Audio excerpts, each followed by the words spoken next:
a Russian supply convoy moving through the southern land corridor to Crimea entered what looked like a routine military route, but the road had already become a trap. Bridges had been hit before. Routes had been changed. Drivers likely believed the convoy was moving through a safer path behind the front line. Yet above them, a Ukrainian reconnaissance drone was already watching. This was not just another strike on a few military trucks. It was a warning about the hidden war behind the battlefield, where fuel, ammunition, and spare parts decide whether armies can still move, fire, and survive. To understand why this convoy mattered, we first need to follow the road it was traveling on. The operation shown in the footage was part of a much larger campaign that has quietly reshaped the battlefield in southern Ukraine. According to Ukraine's Defense Intelligence Directorate, better known as HUR, its UAV units have continued targeting Russian military logistics instead of focusing only on frontline combat positions. This time, the attention was directed at military transport convoys moving between Russian-controlled territories in southern Ukraine and the Crimean Peninsula. At first glance, these trucks may appear far less important than tanks or missile launchers, but in modern warfare, an army survives only as long as its supply system keeps working.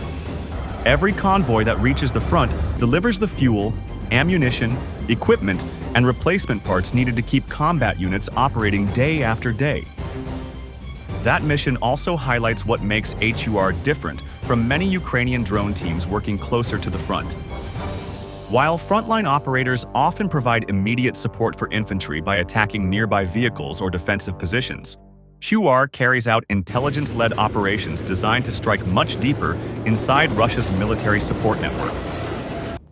These missions are planned around information rather than opportunity. Their purpose is not simply to destroy what appears on camera.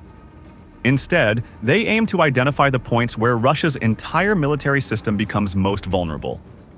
In many cases, that means attacking the roads, supply routes, and transport vehicles that keep combat formations supplied long before they reach active fighting areas.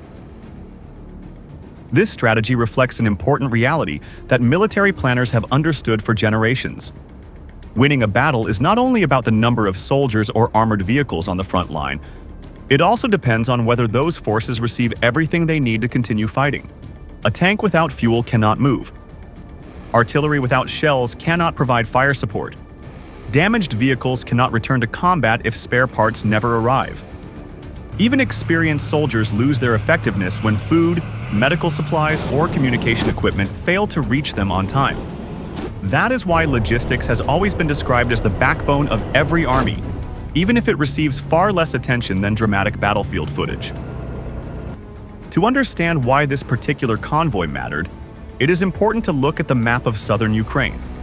Russia's military presence in the region relies heavily on the land corridor connecting occupied eastern and southern Ukraine with Crimea.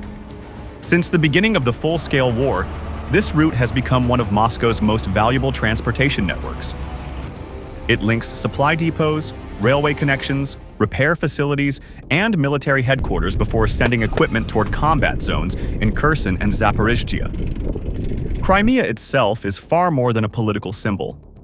It serves as one of Russia's largest logistical hubs in the south, allowing personnel, vehicles, fuel, and ammunition to move toward frontline units on a daily basis. Military convoys traveling through this corridor can carry a wide range of supplies. Some trucks transport diesel fuel needed by armored formations and engineering vehicles. Others move artillery ammunition, replacement weapons, communication systems, construction materials, medical equipment, food, or spare components for damaged vehicles waiting behind the front.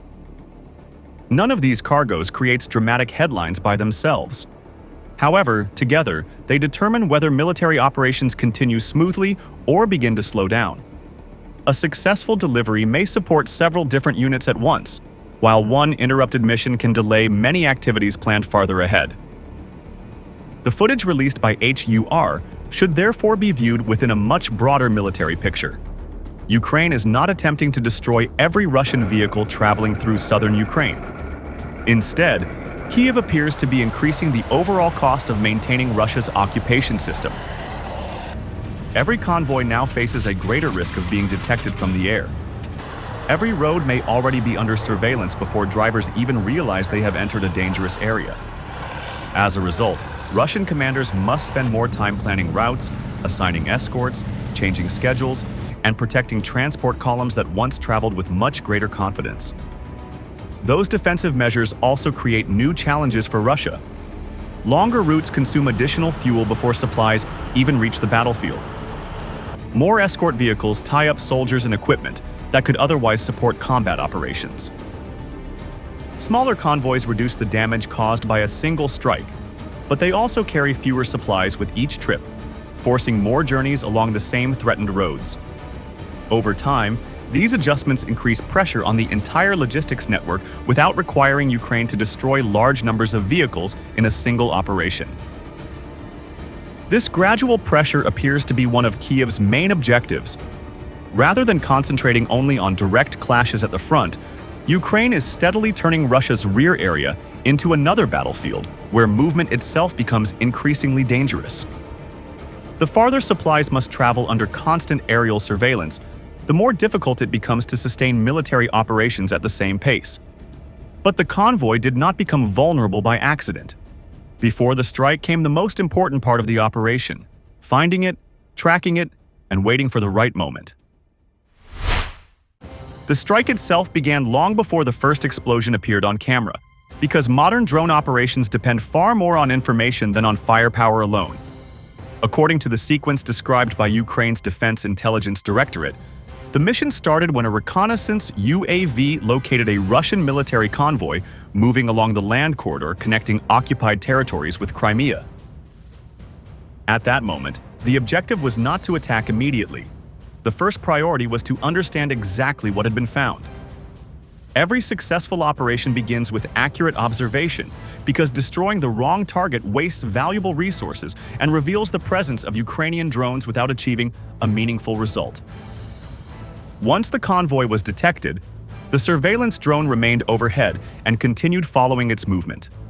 Operators were looking for several important details before making any decision. They needed to confirm that these were military transport vehicles rather than civilian traffic.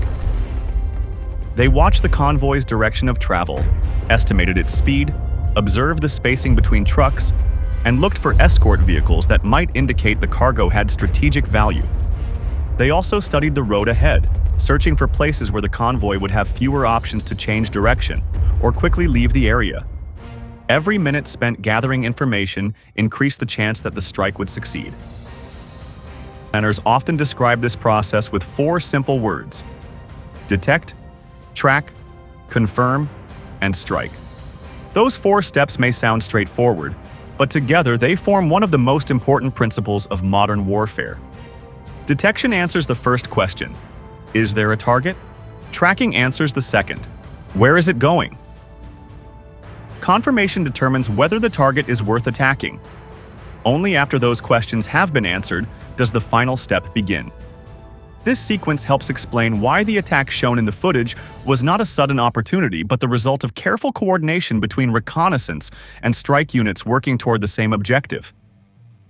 Patience is one of the most valuable weapons in this kind of operation. If attack drones are launched too early, the convoy may scatter before significant damage is done. Drivers could leave the main road, seek cover near buildings, or spread their vehicles over a wider area, making additional strikes much less effective. On the other hand, waiting too long creates another risk. The trucks may reach a military depot, enter a protected base, or disappear beneath camouflage where they become much harder to engage. Timing, therefore, becomes just as important as accuracy.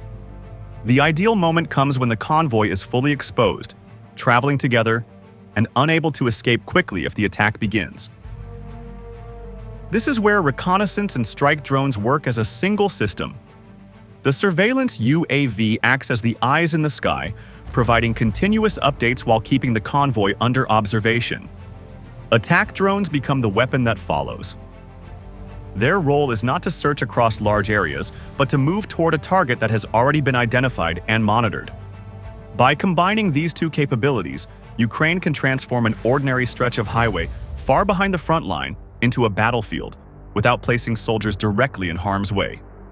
The convoy may continue driving as if nothing has changed, while every kilometer brings it closer to a carefully prepared engagement. The psychological effect of this approach should not be underestimated. For military drivers, the greatest danger was once expected to come from artillery or ambushes near active combat zones. Today, the threat can appear hundreds of miles from the nearest trench. A road that seemed safe only moments earlier may already be under constant observation from above. There are no warning sirens, no visible enemy positions, and often no sign that an attack is coming until the first impact. That uncertainty forces transport crews to assume that almost every journey through contested territory could be watched from the air. From Ukraine's perspective, this uncertainty creates pressure far beyond the destruction of a single convoy. Russian commanders cannot know exactly when surveillance drones are present or which movement has already been detected. As a result, every transport mission requires greater caution, additional planning, and more security measures than before. Even when no strike takes place, the possibility that one could happen influences decisions made throughout the logistics network. That constant pressure is part of the campaign itself, because slowing movement can be nearly as valuable as destroying supplies. The operation also reflects how technology has changed the balance between reconnaissance and combat. In previous wars, locating a moving convoy behind enemy lines often required aircraft, satellites, or special operations teams operating at great risk. Today, relatively small unmanned aircraft can remain over an area for extended periods, collect real-time information, and guide precision attacks with remarkable speed. The battlefield has become far more transparent than it once was, leaving fewer places where large military movements can remain completely hidden. For the soldiers traveling inside the convoy, however, none of those wider strategic calculations mattered in that moment. They were simply following another supply route toward their destination, unaware that the mission had already entered its final stage. Once the strike began, the footage released by HUR showed why these convoys have become some of the most valuable targets in the war. The moment the attack began, the mission changed from quiet surveillance to visible destruction, and the footage released by Ukraine's Defense Intelligence Directorate showed why military supply convoys have become some of the most valuable targets in this war. According to video published by HUR, several Russian military transport trucks were struck while moving through the southern logistics corridor. Some vehicles appeared to explode immediately after impact, while others caught fire as thick black smoke spread across the road. Within moments, what had been a moving supply column became a blocked route, interrupting the convoy before it could reach its reported destination. Ukraine stated that the operation disrupted an important Russian resupply mission before the cargo arrived at its gathering point, although the full extent of the losses has not been independently verified. Even without knowing the exact contents of every vehicle, the visible damage tells only part of the story. In military operations, a transport truck is far more than a machine with 4 wheels. It is a moving link in a much larger supply chain. One vehicle may carry diesel fuel needed by armored formations preparing for combat. Another may transport artillery ammunition scheduled for batteries supporting frontline positions. Others may contain repair equipment, engineering materials, medical supplies, food, or replacement parts required to keep damaged vehicles operational. When one of those trucks is destroyed, its cargo disappears with it, and replacing both the vehicle and its load takes far more time than replacing the truck alone. This is why military analysts often measure the value of a logistic strike differently from a direct attack against combat equipment. Destroying a tank removes one fighting vehicle from the battlefield. Interrupting a supply convoy can affect many different units waiting for those deliveries. Fuel that never arrives means vehicles remain parked instead of moving into position. Ammunition that fails to reach artillery crews reduces the number of shells available during future engagements. Spare parts delayed along the route can leave damaged equipment sitting inside repair areas instead of returning to service. The visible explosion lasts only a few seconds, but its consequences may continue for days after the smoke disappears. It is also important to separate confirmed observations from official claims. The released footage clearly shows that multiple military vehicles were hit during the operation and that fires followed several impacts. Beyond that, Ukraine says the strike successfully interrupted a key Russian logistics mission before the convoy reached its assembly area. Like many reports released during an active war, those operational claims cannot always be independently confirmed in real time. Presenting both the verified visual evidence and Kiev's official assessment provides a more balanced picture while allowing viewers to understand both what is visible and what remains part of the broader battlefield narrative. If Ukraine's assessment proves accurate, the operational effects extend beyond the damaged trucks themselves. Military units expecting those supplies may suddenly face unexpected delays. Reserve forces preparing to move forward could wait longer for fuel or equipment before receiving deployment orders. Artillery batteries may have to manage their ammunition more carefully until another shipment arrives. Maintenance teams repairing armored vehicles might postpone work because essential components are still somewhere behind the front. None of these problems alone decides the outcome of a campaign, but together they reduce flexibility at exactly the moment commanders need quick decisions and reliable logistics. This creates what military planners often describe as a domino effect. The first event is simple enough. One truck is destroyed. The second consequence follows immediately because its cargo never reaches the next supply point. A combat unit then waits for resources that fail to appear on schedule. Planned movements slow down as commanders adjust to changing conditions. New transport missions must be organized to replace the lost shipment, increasing pressure on drivers, escort vehicles, and already busy supply routes. What begins as one successful strike gradually spreads through several layers of the logistics system, creating problems that are far larger than the original explosion suggests. At the same time, it would be inaccurate to describe a single convoy attack as a decisive turning point in the war. Russia maintains a large logistics network with multiple supply routes, reserve stockpiles, rail connections, and transport assets that continue supporting operations across occupied southern Ukraine. One successful strike, by itself, is unlikely to change the overall military balance. However, modern campaigns are rarely shaped by one isolated event. They are influenced by repeated pressure applied over weeks and months. When similar attacks occur again and again, the cumulative effect becomes much more difficult to ignore. That continuing pressure forces Russian commanders to solve the same problem repeatedly. Every destroyed shipment must be replaced. Every damaged vehicle requires another transport asset to fill the gap. Every interrupted mission consumes additional time and resources before operations can return to normal. Over the long term, these repeated adjustments increase the cost of sustaining military forces, even when frontline positions remain unchanged. Instead of measuring success by the number of burning vehicles alone, Ukraine appears to be measuring success by how much uncertainty it can introduce into Russia's daily logistics cycle. Viewed through that wider lens, the convoy shown in HUR's footage represents more than a collection of damaged trucks. It reflects an ongoing effort to challenge the flow of supplies supporting Russian forces across southern Ukraine. The deeper problem for Russia is that this convoy was not moving in isolation. It was part of a wider transport network already under pressure near Crimea. The attack on this convoy becomes even more significant when viewed within the larger battle for Crimea's transportation network, because Ukraine is no longer concentrating on individual vehicles alone. Instead, it is applying pressure across the entire system that connects occupied southern Ukraine with the peninsula.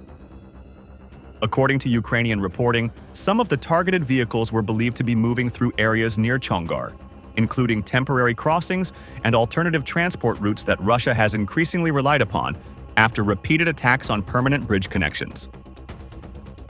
Whether every vehicle in the convoy followed the same path is difficult to confirm, but the broader pattern is becoming easier to recognize.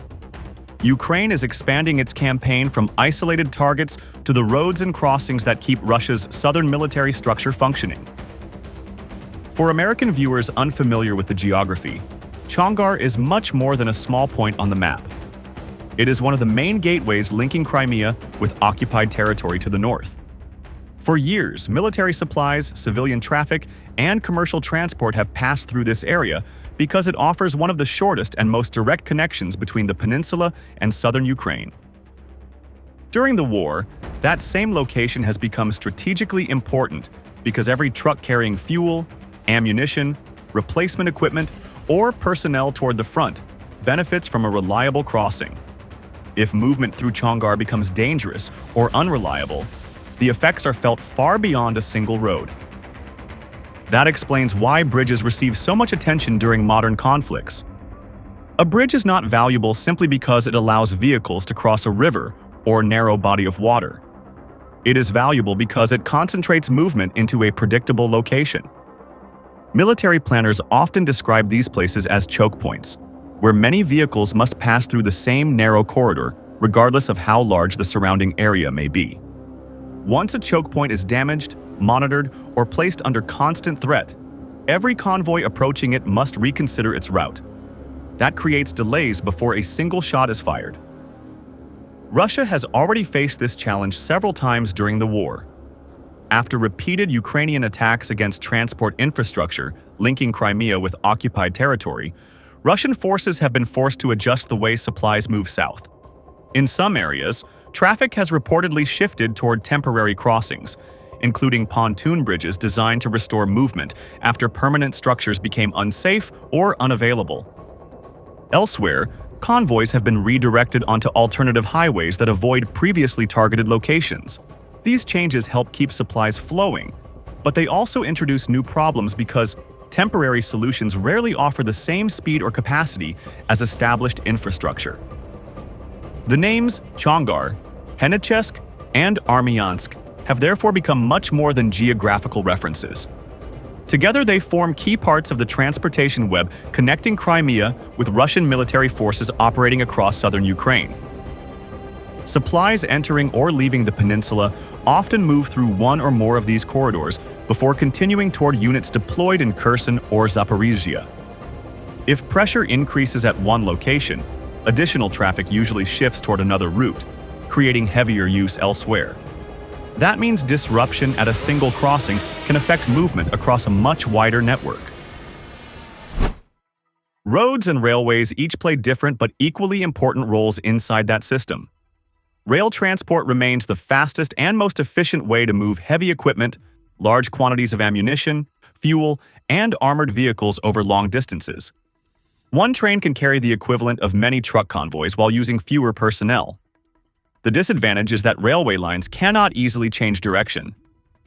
Their routes are fixed, making them predictable and vulnerable if key bridges, junctions, or rail crossings come under attack. Trucks offer much greater flexibility because they can use secondary roads, change routes with short notice, and deliver supplies directly to smaller military positions. However, that flexibility also exposes them to constant aerial surveillance as they travel through open terrain. When both transportation systems experience pressure at the same time, maintaining efficient logistics becomes much more difficult. Rail traffic may need to unload cargo earlier than planned, forcing additional truck movements to complete the journey. Convoys may travel longer distances to avoid threatened crossings, increasing fuel consumption before reaching the front. Drivers spend more hours on the road, vehicles require additional maintenance, and commanders must coordinate increasingly complex transport schedules. None of these adjustments stops military operations immediately, but together they slow the pace at which supplies reach combat units. This is why Ukraine's campaign should be viewed as something much larger than a hunt for isolated vehicles. The strikes fit into a broader effort aimed at the entire logistics cycle supporting Russian forces in southern Ukraine. Bridges, roads, railway links, supply depots, temporary crossings, and transport corridors all become connected pieces of the same military puzzle. Every successful attack adds pressure somewhere inside that network, forcing Russia to redistribute resources simply to keep essential deliveries moving. The objective appears to be making the transportation system less efficient over time, rather than expecting one dramatic strike to produce immediate strategic change. For military planners, maintaining a steady rhythm of deliveries is almost as important as the supplies themselves. Fuel, ammunition, food, medical equipment, engineering materials, and replacement vehicles all move according to carefully planned schedules. Once that rhythm begins to break down, commanders lose flexibility because they can no longer assume that tomorrow's shipment will arrive exactly as planned. That uncertainty spreads across multiple headquarters, requiring constant adjustments to deployment plans, repair work, and future operations. As Russia adapts to these strikes, it faces a new problem. Every defensive adjustment makes its logistics more complicated. Ukraine's message is now clear. Russia's southern front can be weakened without meeting every unit head-on. First, HUR drones found the convoy, then they tracked it, and finally they struck before the supplies reached their destination. That sequence matters because the target was not only a group of trucks, it was the system behind them: the fuel, ammunition, spare parts, crossings, and roads that keep Russian forces moving through Crimea toward Kherson and Zaporizhia. For Moscow, the danger is no longer limited to the trench line. Every route can be watched, every bridge can become a risk, and every delayed shipment can slow the next operation. Ukraine does not need to stop everything at once. It only needs to make Russia pay more for every mile. For more clear military analysis behind the headlines, subscribe to Military Force.